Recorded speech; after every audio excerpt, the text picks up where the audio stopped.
We hold up this vision, living through the breathtaking.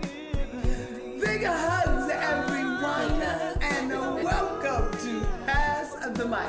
Today, I'm so excited to bring to you an amazing woman that's done some incredible things, that is here to share with you living your fullest, living your life. I want you to get ready, America, to meet the incredible, the magnificent, the one and only Rev Judy Ann Young. Hey, how are you, girl?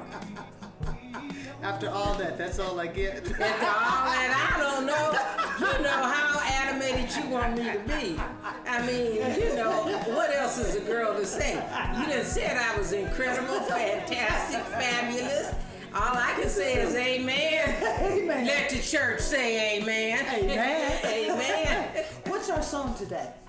Fever. Fever. Never knew how much I love you.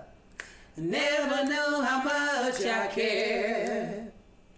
When you put your arms around me, I get a fever that's so hard to bear. You give me fever.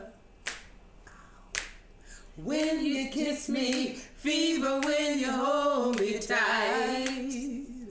Fever in the morning and fever all through the night. That's our song of the week, Fever. Fever, because baby. When you're passionate about something, You got fever. you get on fire. You get the what? fever! You get the fever! Yes. I met Reverend Judy Ann now probably, 8 years? 2. Many years ago. She doesn't even remember the first time I met her.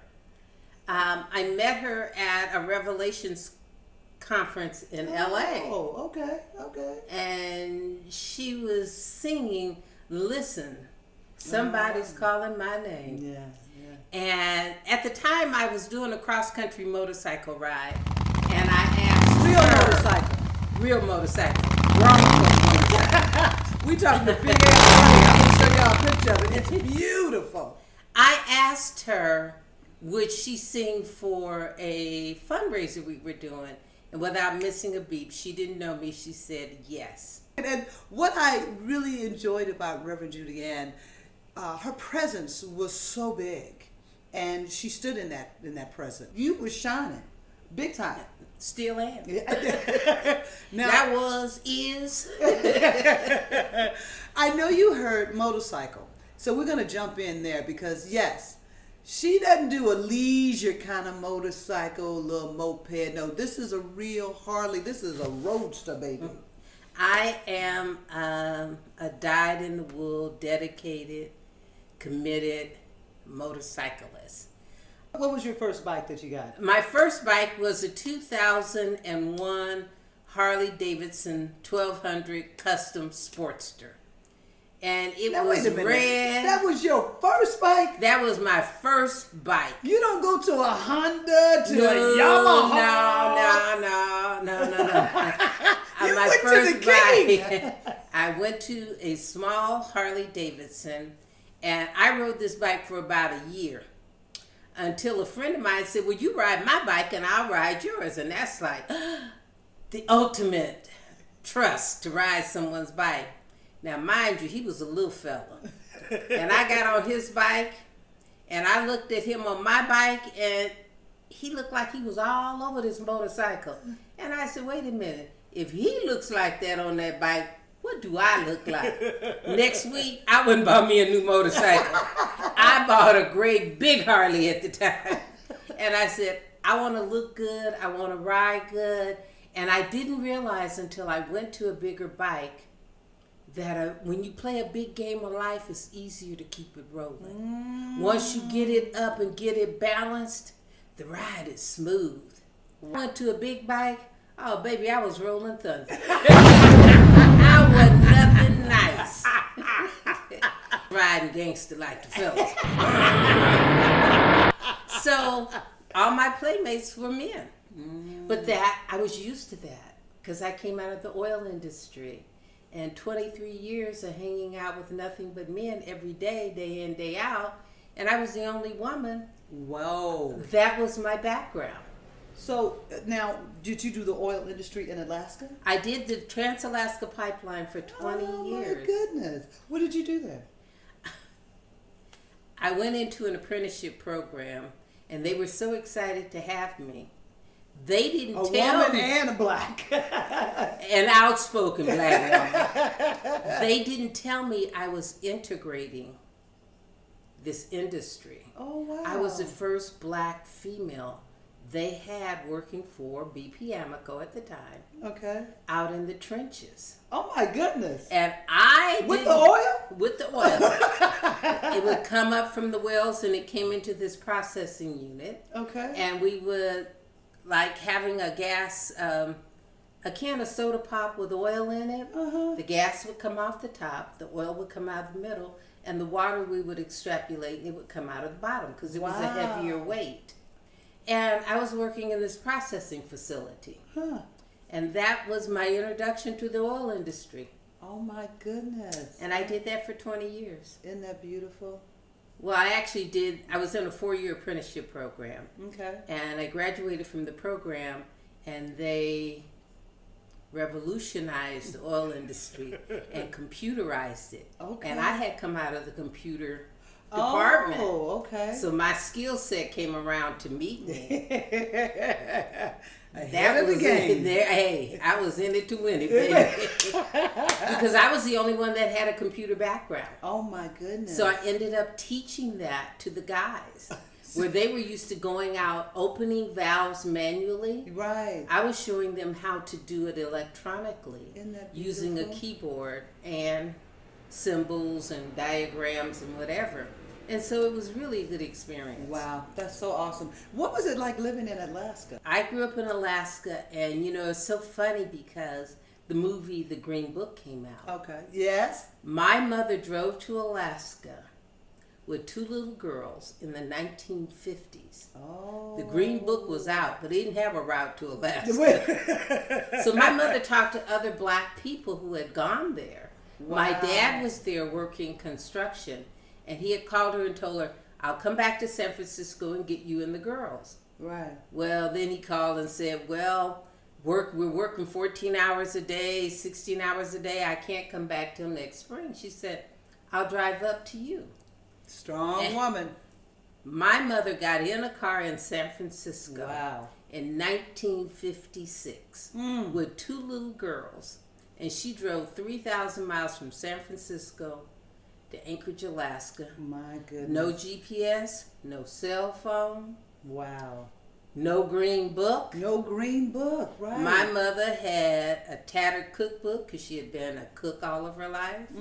She had a worn Bible and a Smith & Wesson 38. She said, Mama this was Bible, rolling. if this Bible don't stop you, Smith & Wesson will. I love a woman with a plan, doggone it. Hey, Mama had a plan, and they had told her that when she got to the Canadian border, that they would put a seal on her pistol. And she said, not on my pistol. Wow. Not with me and my babies. So she took that pistol and wrapped it in sanitary napkins and stuck it down in the box and put the box in the back seat. Okay. Told us, don't mess with that box. So we get to the Canadian border, and the policeman, the mounted police, look shining his light. Ma'am, where are you headed? Oh, I'm headed to Alaska. Well, just you and your girls? Yes, sir. Wow, a lady by herself?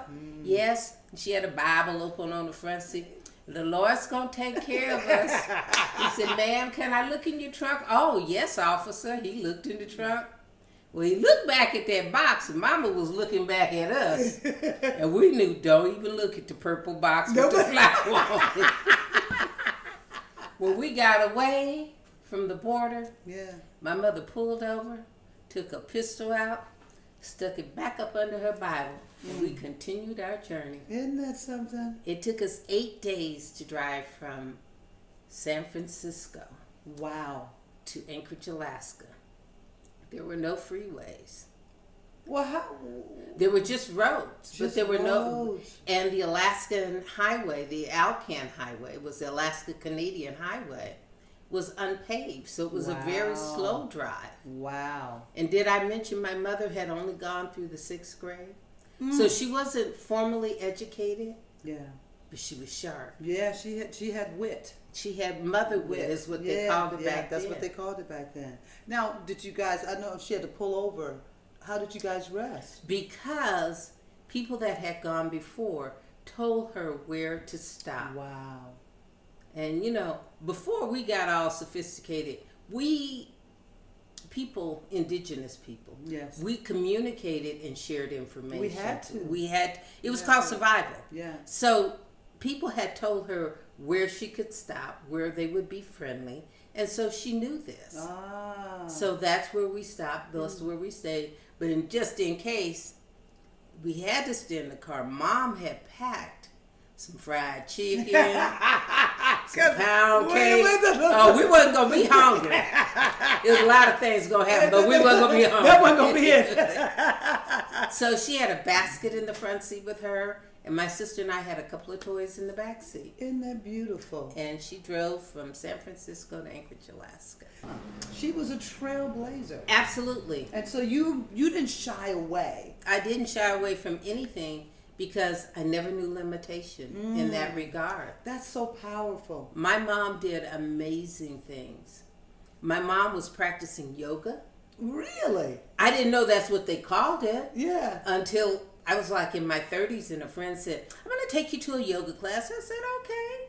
And we went and we started stretching. I was like, well, when are we going to get to these yoga? An hour later, the class was over. I said, well, when we going to get started? She said, Jude, that was the class. I said, oh, my mama been doing that for years. She always had a stiff back. Oh. So in the morning, she would get on the floor and she'd do these amazing stretches. Wow. I did not know that there was a name for it. Ah. For us and for our children later, it was just her stretches. It was just her stretches. My mom ate very organic. I never ate processed food. Really? I never ate fast foods. You know, well, there was a lot of the fast food industry, I guess maybe over the last, 10, 12 years? Probably 20. 20, you think? Yeah. Yeah, just really, because one day a week I could have fast food. My mother cooked Wow. every day. Saturday was her day not to cook. Okay. You could either make a sandwich, or if you had some money, you could go to a fast food. You know, I'm from St. Louis, White Castle. Love me some White Castle. McDonald's was cool, but White Castle was my thing. Let's see. So yeah, And after a while in Anchorage, my mom bought a house that was 8 miles outside the city limits. okay. So the nearest grocery store was 8 miles away. Ah. So I didn't have fast food. Wow. I didn't see a McDonald's until I was an adult. Really? But you're like, what is this? Yeah. Back then, the Golden Arches, they still were putting up a million served, Right. 2 million served. They never had one. So during the summer, she would plant crops, and we would harvest them, and we would blanch greens and put them in plastic bags and freeze them. Really? And we would unthaw them and cook them during the winter. We ate fish because my dad fished a lot. We ate a lot of moose meat, which is very... Moose. I've never had moose meat. We hate... Don't tell me it tastes like chicken. No. It actually tastes like a really lean beef. Really? My mom would get chickens at the beginning of the spring. Because now, mind you, we lived outside the city limits. Right. She had chicken coops. So we would have chickens, and she'd get them like March or April. And then by August or September, they would run around. So we ate healthy chickens. They weren't cooked up chickens. Right, right. I had a really good, amazing lifestyle. That's really awesome. And she was very much a naturalist. She would gather, they have Alaskan wild blueberries. Okay. We would go out and gather blueberries. They had rose hips. And rosehip are a berry that's probably 3/4 of an inch long. Okay. And it's kind of an orange-yellow berry. And my mother would dry them and make rosehip honey, make rosehip tea. And one rosehip had as much vitamin C as a whole orange. Really? And people always talk about how cold it gets. Don't believe the hype. What?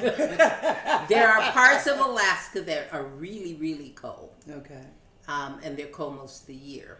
Okay. But in Anchorage, there were times like my husband and I, he's from Chicago. Okay. And we would talk to his family, and it would be colder in Chicago than it was in Anchorage. Really? Now, Fairbanks, Alaska, Yeah. that's a different story. that there is a different story. That's a different story. That's a different story.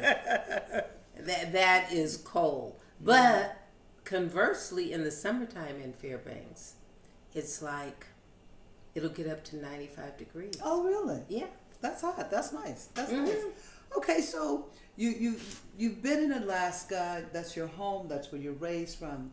You're born there, and we have the Reverend Judy. How did we get to motorcycle mama? Because you've ridden cross country on your bike, and you still A few ride. times. A few times.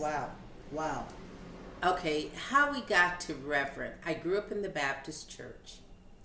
And I struggled with a God that was going to punish me, a God that was mad. It was like, this dude got some issues. I don't know. I wasn't quite believing in all of that. And oh, how unworthy you are, and such a sinner as you, and you'll never be clean. And I was thinking, well, why are we going through all this? Exactly. And I was a little kid that was asking the question, well, what is the Father, the Son, and the Holy Ghost? Well, who the Holy Ghost? And they never could really answer my question. Right. And I struggled with that Baptist doctrine. And the big struggle for me was the incongruency where people would talk about how they loved Jesus, but yet they were so mean to other people. Isn't that something? And I'd be like, well, okay. How is this really working? And they were serving the Lord on Sunday and cussing Monday through Saturday, being mean, backstabbing, and I just didn't get it. Right. So I stepped away from the church altogether. I decided I needed to go out into the world and find what worked for me. Someone invited me to a church of religious science. And I went in, and the energy was completely different. Wow. It was loving, and they were singing a song. How could anyone ever tell you you're anything less than beautiful? Isn't that amazing? How could anyone ever tell you you're anything less than whole? How could anyone ever tell you that your loving isn't a miracle? How connected you are to my soul. And I said, oh, Sookie, I like that. I can feel good about me. I can feel good and go to church. Okay. And I went in and I had the same vibration. A vibration that I was good enough. Just the way I am.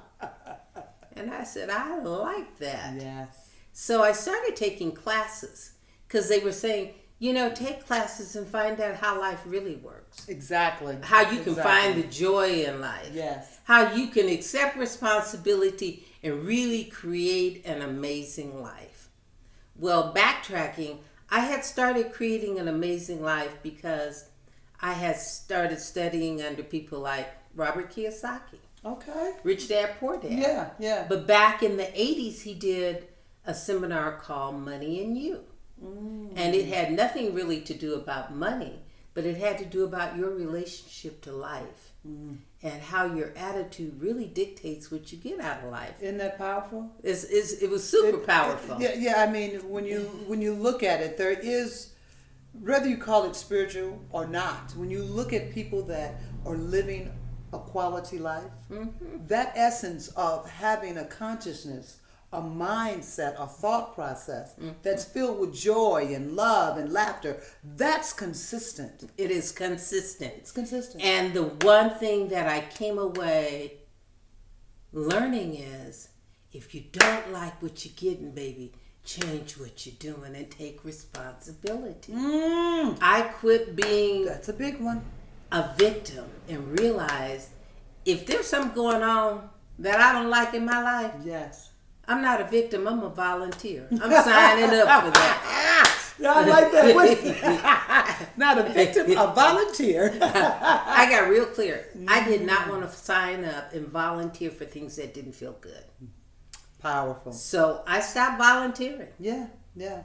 And I learned to set standards and expectations about how I would treat me and how I would allow other people to treat me. And just because you can't afford me don't mean I need to go on sale. Wait a minute. You don't have to repeat that one. That's one of them real good ones. Now, say that again. Just because you can't afford me does not mean I have to go on sale. Come on with it. That's what I'm Meaning, talking about. if you can't afford to be in integrity and you can't afford to be honest with me, I don't need to compromise who I am to be in relationship with you. Absolutely. I love you, but bye. Bye, boo. Bye. Bye, Felicia. I am down the road. And I started setting standards in relationships. You know, when you're no longer a victim. Yes. And I used to have this, oh, well, I can't trust, especially when it got to men. Oh, yeah. I don't know if I can trust him. See, I took the focus off of him, whoever him is. It was never about my trusting him. Hello. It's about me trusting me Exactly. to know what my values and what I'm worth. Because I don't have to trust you. I have to trust me. Absolutely. Because this is the only person I get to live with. This is you. Me. You. You're the only one that really know what's going on inside there. What And you when feel. I started trusting my intuition, Yes. which never lies. See, your mind will tell you anything. Your gut will tell you the truth. Always. Always, your gut will always tell you the truth. And I would meet someone and their lips would be moving. And then I'd look at the behavior and it wouldn't be congruent with what the Right. mouth was saying. Right. And I was like, I don't think I need to do this. And it really allowed me to step over a lot of potential hazards in the road. Now, see, that's a very interesting part right there, because you went through a process that you started learning you. Absolutely. You started learning you. If you don't know who you are, you will not recognize when somebody's not being who they are. Absolutely. See, it got out of about them. Yes. It got into about me. You have to take that responsibility. Hey, No matter what it is. And it is not always going to feel good. matter of fact, I let you in on something. It usually is not going to feel good. The moment my life changed was when I learned when something happens to ask myself the question, Ooh. why did I need that experience? Ooh, that's a big question. Why did I attract that experience? Wow. And then once I looked at what is the belief under the experience, Come on, that now. I would call it in, and this is what I would tell anyone. If you don't get anything from this, whenever you have a relationship and it doesn't go right, or you don't come away feeling good, you must do a radical autopsy. Wow. Meaning you got to cut through it and look at what was there that you didn't see before. Yes. What your hidden belief is that you would call this relationship in. And look at where the dis-ease is in you. See, Wow. I started doing some radical autopsies on relationships. Yes, yes. And I learned something. The only thing that was consistent in all of them was me. I know. Wait a minute. You wake up one morning with, wait a minute. Yeah. I know John. I know Paul. I know Michael. Yeah. And Jimmy. But they don't know each other. No. How come they all did the same thing? because I was the same person. Exactly. That's big. That it was huge. That's big. And it took me going through classes. It took me to learn how to pray affirmative prayers. Not begging God. You know, that drives me nuts. Yes. Come on When now. people start praying, oh Lord, you know, if you just pay this rent this month. Really? I promise. I promise. I won't drink no more. I won't drink no more. And here's the reality.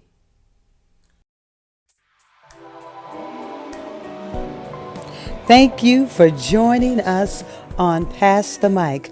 And don't forget, Part 2 with Rev Judy Ann Young. Remember, we are one. We hold a vision. We are creating our here and now. Just you and me. I'll see you real soon on Pass the Mic.